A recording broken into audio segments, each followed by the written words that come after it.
ভোর 4টে থেকে আমরা দাঁড়িয়ে রয়েছি, 6টা 20-তে সানরাইজ হয়েছে, সূর্য উঠেছে, কিন্তু আমাদের অপেক্ষা রাত 3টে থেকে বলতে গেলে প্রচুর লোক এসে গেছে।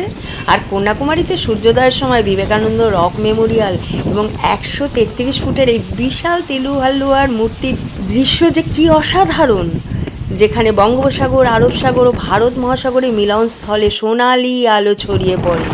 সমুদ্রের মাঝখানে দাঁড়িয়ে থাকা এই দুই স্মারক ভোরের প্রথম আলোয় এক অপার্থিব সৌন্দর্যের সৃষ্টি করে, যা একটি অবিস্মরণীয় অভিজ্ঞতা। আর এটি দেখার সেরা সময় যখন এই সূর্য জলরাশি থেকে উদিত হয়।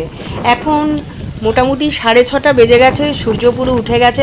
প্রথমেই তিরুভাল্লুভারের মূর্তির ওপর সূর্যটা আগে পড়লো, তারপর আস্তে আস্তে বিবেকানন্দ রকের পেছন দিকে এটা চলে এলো। এই যে আমরা দেখতে পাচ্ছি এত সুন্দর, আর সমুদ্রের জলের ওপর এই যে একটা আভা পড়েছে, আহা কি যে অপূর্ব দৃশ্য, শুধু সামনে থেকে না দেখলে বোঝা যায় না। আমরা সবাই অপেক্ষা করে আছি, রাত 3টের সময় অনেকে চলে এসছে, আমরা তো 4টে থেকে অপেক্ষা করে রয়েছি, করে যে এক অপূর্ব একটা সৌন্দর্য চোখের সামনে দেখতে পেলাম। সত্যি সার্থক এই কন্যাকুমারীতে আসা।